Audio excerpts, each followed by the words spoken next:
warahmatullahi wabarakatuh. Ing mriki kula bakal jelasake ngenai teks anekdot. Kula Raditya Revangga lan rencang kula Habib Juanda Pradista.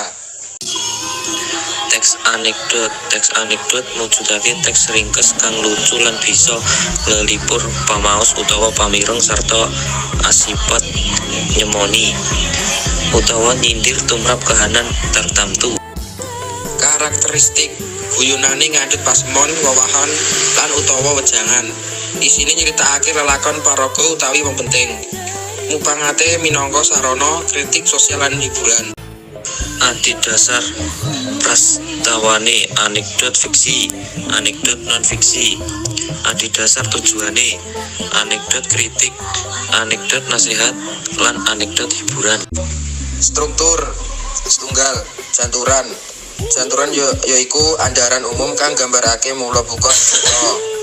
Kalih pawadan yaiku perangan kang gandaran padaning cerita. 3 prakara